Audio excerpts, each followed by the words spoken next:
Good morning, everyone, from beautiful Wilshire Boulevard here in Koreatown, LA, outside of Radio Korea Plaza.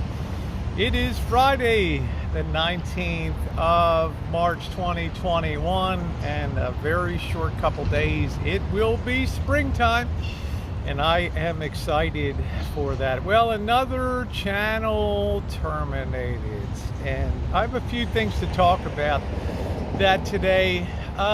Let me just say in the beginning, I knew when the hammer fell, which I knew it would, and I'll explain why, on termination of the Elbow channel here. I knew a couple things, but the main thing I knew is that I would get tagged with that, with having a hand in that, despite the fact I can show ready proof and communications from this guy's friends communicating to me over the last month, telling me, what are you going to do?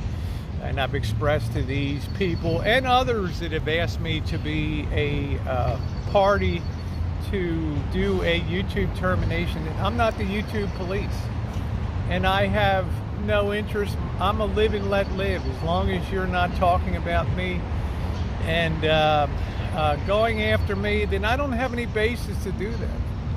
I had one basis, one real legitimate reason why we went back and forth before, and the reason for that was that this particular individual chose to try to, through devious and underhanded means, to have my channel terminated in August 22nd of 2020 by not only using one of my video live streams and trying to drop a copyright strike on my video, my live stream, but then going through and creating other YouTube channels to attempt to drop a strike on that same video.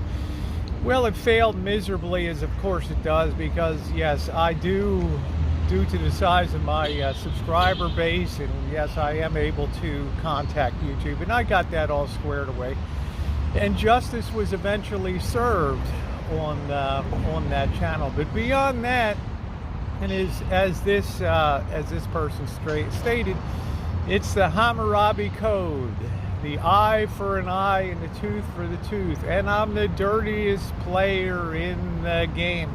But as I've also said, the dirtiest player in the game is not necessarily the smartest player in the game, and that gets borne out year in, year out.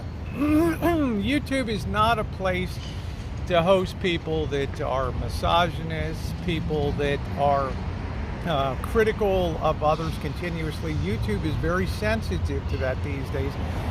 And what I've tried to stress out to people over the last month is I'm not the YouTube police. I don't care. I'm a very live and let live kind of person. And that's the fact, and that's the reality of things.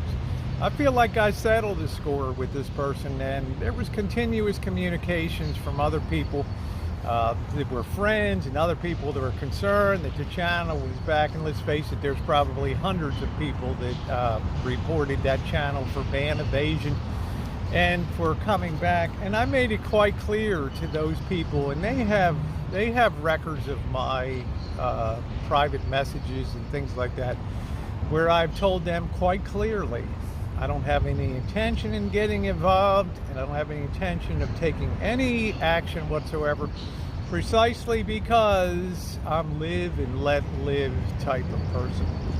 I've never been one to talk about competitors on YouTube and how many people do I have watching now, and pay your taxes, and just gunning people continuously for money. And YouTube is a business, and that's all I see it as. No, YouTube is not a business. At its highest level, YouTube is a video sharing platform that's specifically designed for entertainment. Take people someplace, show them. Teach some people how to do something. Share opinions about news of the day and things like that. Then the derivative product, or the underlying product underneath of that, is monetization. and an ability to make money. But when you continuously put the cart of money in front of the horse of content, well, you're going to have problems down the road, and you're going to make a lot of people very, very irritated.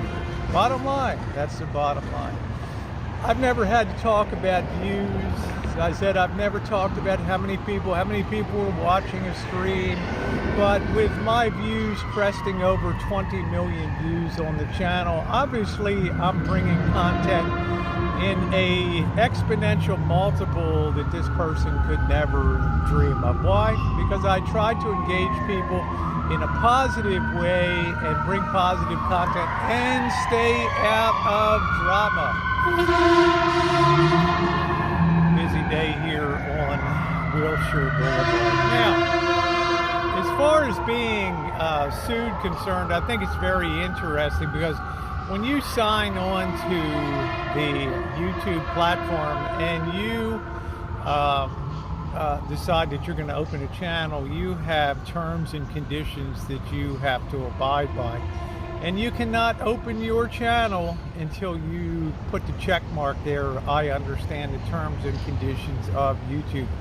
One of the things that some of the things that YouTube does is they determine that any disputes you've agreed will be settled by arbitrator.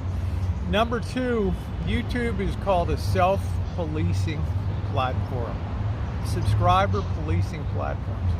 That means when you check that box that you agree that reporting to YouTube is a confidential matter. And in any court of law at any time at all, YouTube is never bound to disclose that information, because any lawyer worth his salt is going to say, well, you agreed to the terms and conditions when you came to YouTube. Case closed. There will be no pursuit of anything beyond that. Plus, when you insist on disrespecting the platform and in multiple places, in multiple spaces, and multiple times, telling people that YouTube is not a good platform, YouTube is not good for business, and that I will not be returning to YouTube, well, there you go. Right? So when you come back and you create a channel, you're unaware that things have changed, particularly in 2021, that YouTube's algorithms are getting more and more sophisticated. Hey, let's face it, if I wanted to report a channel that came back over a month ago, I would have done it on day one, day two, week one, and probably gotten results like that. The fact that it took a month or so to get this illegal channel terminated is proof positive that although the wheels of YouTube turn slowly, they are becoming more sophisticated at finding ban evaders and people like that. And although the wheels turn slowly, justice is eventually served. Now, going down the line, of course, there's no one's going to physically stop somebody from creating a channel, but it's very easy now with facial recognition technology and things like that.